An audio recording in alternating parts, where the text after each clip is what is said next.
नमस्कार दोस्तों, मैं हूँ मनविंदर और मेरे चैनल पे आप सभी लोगों का बहुत-बहुत स्वागत है। सभी का मैं खैर मकदम करती हूँ दोस्तों। कभी-कभी इंसान सोचता कुछ है और होता कुछ है। दिल्ली में भी कुछ ऐसा ही हुआ, एक ऐसा तूफ़ान आया कि अरविंद केजरीवाल के सारे सपने चकनाचूर हो गए। उस तूफ़ान ने जो कुछ भी केजरीवाल ने सोचा था, वो सब तहस-नहस कर दिया। वो सपने जो सुप्रीम कोर्ट ने दिखाए थे, उसे एक अध्यादेश ने चकनाचूर कर दिया। सुप्रीम कोर्ट के आदेश के बाद अब राजधानी दिल्ली में अधिकारों के मामले ने नया मोड़ ले लिया है। आधी रात में केंद्र सरकार का एक अध्यादेश आया और एक बार फिर से जो परिस्थितियां बनी थी वो बदल गईं। राजधानी में आला अफसरों के ट्रांसफर और पोस्टिंग अब दिल्ली सरकार नहीं कर सकेगी। सुप्रीम कोर्ट के फैसले के बाद केंद्र ने देर रात अध्यादेश के जरिए अफसरों की ट्रांसफर पोस्टिंग के लिए सिविल सर्विसेज अथॉरिटी बनाने का फैसला किया है। राष्ट्रपति ने इसे मंजूरी भी दे दी है। अब ऐसे में सवाल ये है कि दिल्ली का बॉस अब कौन होगा। दरअसल आप ये समझ लीजिए कि केंद्र सरकार ने अध्यादेश में जो व्यवस्था दी है उसमें सीएम को चीफ तो बनाया गया है, यानी कि आप मान लीजिए कि वो बॉस हैं, लेकिन उनसे ऊपर होंगे एलजी। एक तरह से आप ये समझ लीजिए कि केजरीवाल की नहीं चलेगी, जो भी चलेगी वो उपराज्यपाल की ही चलेगी। मैं आपको ये भी समझाना चाहती हूँ कि अध्यादेश में क्या-क्या है। दिल्ली में अधिकारियों की ट्रांसफर और पोस्टिंग के लिए सर्विस अथॉरिटी बनाई जाएगी। दिल्ली के मुख्यमंत्री इस अथॉरिटी के चेयरमैन होंगे। दिल्ली के चीफ सेक्रेटरी इसके सदस्य होंगे और दिल्ली के गृह सचिव भी इसके सदस्य सचिव बनाए गए हैं।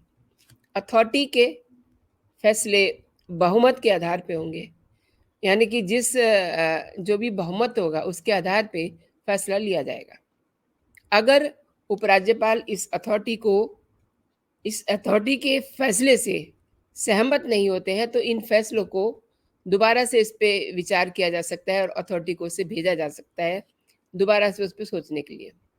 अगर अथॉरिटी दूसरी बार भी राज्यपाल को वही प्रस्ताव भेजती है तो उन्हें उसकी मंजूरी देनी होगी। प्राधिकरण की सलाह पर केंद्र सरकार जिम्मेदारियों के निर्वहन के लिए इसके यानी कि प्राधिकरण के लिए आवश्यक अधिकारियों की श्रेणी का निर्धारण भी करेगी और प्राधिकरण को उपयुक्त अधिकारी और कर्मचारी उपलब्ध कराएगी। मौजूदा किसी भी कानून के बावजूद राष्ट्रीय राजधानी लोक सेवा प्राधिकरण ग्रुप ए के अधिकारियों और दिल्ली सरकार से जुड़े मामलों में सेवा दे रहे डॉनिक्स अधिकारियों के तबादलों की सिफारिश कर सकेगा, लेकिन वह अन्य मामलों में सेवा दे रहे अधिकारियों के साथ ऐसा नहीं कर सकेगा।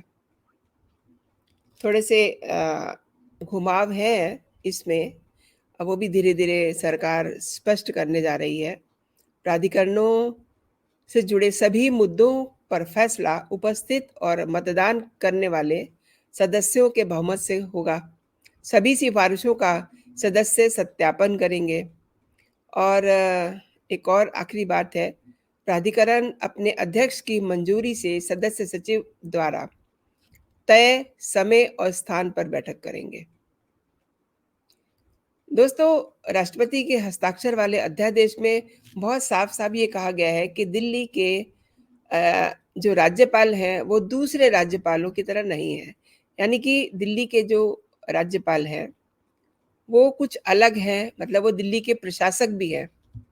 वैसे कुछ घंटे पहले तक दिल्ली के मुख्यमंत्री अरविंद केजरीवाल ने ये आरोप लगाया था कि केंद्र सरकार सुप्रीम कोर्ट के फैसले को पलटने के लिए अध्यादेश की योजना बना रही है।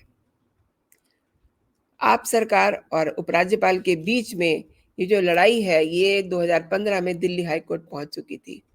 थोड़ा-सा मैं आपको फ्लैशबैक में बता दूं कि उस समय क्या सीन था। ये लड़ाई 2015 में दिल्ली हाई कोर्ट में पहुंची थी और हाई कोर्ट ने 2016 में राज्यपाल के पक्ष में फैसला सुनाया था। आप सरकार ने इसके खिलाफ सुप्रीम कोर्ट में अपील की थी। 5 मेंबर वाली संविधान बेंच ने जुलाई 2016 में आप सरकार के पक्ष में अपना निर्णय सुनाया था और कोर्ट ने यह कहा था कि सीएम ही दिल्ली के एग्जीक्यूटिव हेड हैं और उपराज्यपाल मंत्रिपरिषद की तरह सलाह और सहायता के बिना स्वतंत्र रूप से काम नहीं कर सकेंगे।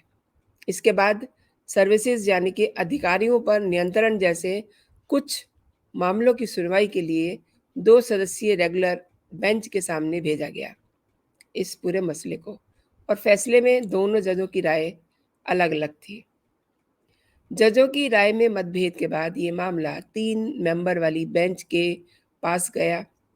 उसने केंद्र की मांग पर पिछले साल जुलाई में इसे संविधान पीठ के पास भेज दिया और संविधान बेंच ने जनवरी में 5 दिन इस मामले पर सुनवाई की और 18 जनवरी को अपना फैसला सुरक्षित रख लिया और अब 11 मई को सुप्रीम कोर्ट ने अफसरों पर कंट्रोल का अधिकार दिल्ली सरकार को दे दिया था और साथ ही ये भी कहा था कि उपराज्यपाल सरकार की सलाह पर ही काम करेंगे। लेकिन उसके द वेरी नेक्स्ट डे क्या कुछ दिल्ली के सीएम ने किया आप सबके सामने है। उन्होंने कई सारे अधिकारियों के तबादले कर दिए और एक जो सिस्टम होता है उसको फॉलो नहीं किया, यानी कि एक ही दिन में उन्होंने अपनी मनमर्जी कर डाली। यानी कि वो ये साबित करना चाह रहे थे कि दिल्ली के बॉस वही हैं।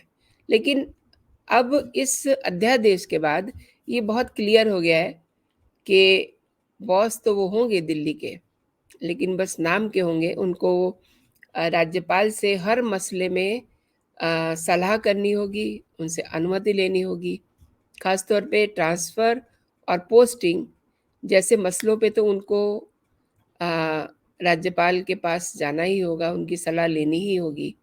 तो दोस्तों ये थी बात जो आधी रात को एक अध्यादेश आया जिससे केजरीवाल की नींद उड़ चुकी है और इस पूरे मामले ने एक नया मोड़ ले लिया है।